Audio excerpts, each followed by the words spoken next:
तमिलनाडु की सियासत में नया धमाका हुआ है। सुपरस्टार विजय, जो अब सिर्फ पर्दे पर हीरो नहीं बल्कि राजनीति में भी बड़ा किरदार निभाने वाले हैं, उन्होंने साफ कर दिया है कि 2026 के तमिलनाडु विधानसभा चुनाव में मदुरई ईस्ट सीट से चुनाव लड़ेंगे।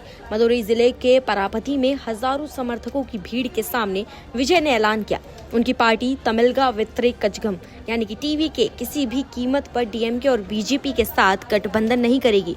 उन्होंने बीजेपी को अपना वैचारिक दुश्मन और डीएमके को राजनीतिक दुश्मन करार दिया है। पार्टी सम्मेलन को संबोधित करते हुए टीवी के प्रमुख और अभिनेता विजय ने कहा, टीवी के ऐसी पार्टी नहीं है जो गुप्त सौदे करती हो, गठबंधन बनाती हो और लोगों को धोखा देती हो।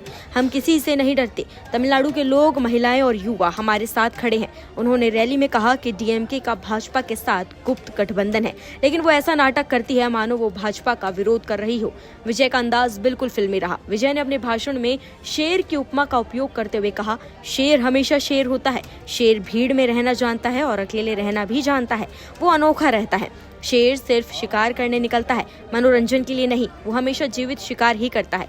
हमारा लक्ष्य तमिलनाडु की जनता के लिए एक नया विकल्प पेश करना है। उन्होंने टीवीके को डीएमके और अखिल भारतीय अन्ना द्रविड़ मुनेत्र कड़गम यानी कि एआईएडीएमके के विकल्प के रूप में प्रस्तुत करते हुए कहा कि उनकी पार्टी जमीन से जुड़ी है और राजनीतिक लाभ के लिए गुप्त सौदे या गठबंधन नहीं करेगी।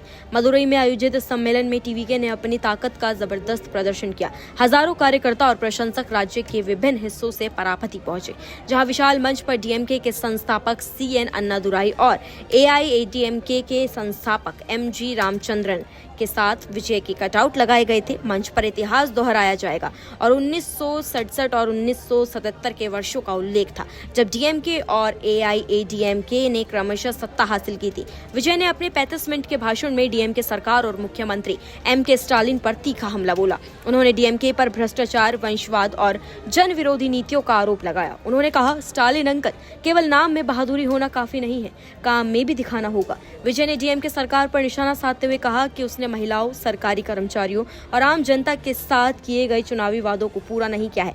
विजय ने बीजेपी पर भी जमकर प्रहार किया। उन्होंने कहा, बीजेपी तमिलनाडु में पेरियार, अन्नादुराई और अन्य सम्मानित नेताओं का अपमान करके कभी जीत ही नहीं सकती।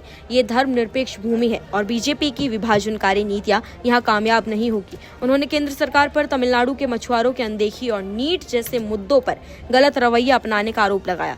विजय ने कच्चातीवू द्वीप को श्रीलंका से वापस लेने की मांग भी दोहराई, जो तमिलनाडु में एक लंबे समय से चला आ रहा राजनीतिक मुद्दा है। बीजेपी को भी विजय ने आड़े हाथों लिया। उन्होंने कहा, यह धर्मनिरपेक्ष भूमि है, यहाँ विभाजनकारी नीतियां काम नहीं करेगी। साथ ही केंद्र सरकार पर मछुआरों की अनदेखी और नीट परीक्षा जैसे मुद्दों पर गलत रवैया अपनाने का आरोप लगाया।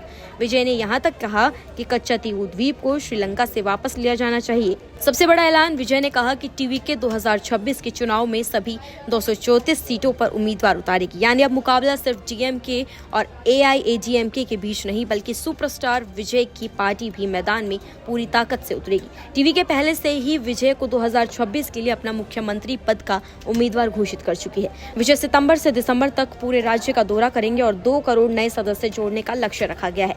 तो सवाल बड़ा है, क्या 2026 का चुनाव तमिलनाडु में सुपरस्टार बनाम सियासी दिग्गजों की जंग बनेगा, या विजय का स्टारडम वोटों में तब्दील होगा, या तमिलनाडु की राजनीति का इतिहास एक बार फिर खुद को दोहराएगा? नमस्कार, मैं हूं मानक गुप्ता। अगर आपको हमारा ये वीडियो पसंद आया हो तो इसे लाइक और शेयर जरूर करें, और हाँ, हमें सब्सक्राइब और फॉलो करना ना भूलें, ताकि आप देश और दुनिया की कोई खबर मिस ना करें। तो जुड़े रहिए हमारे साथ और देखते रहिए न्यूज़ 24।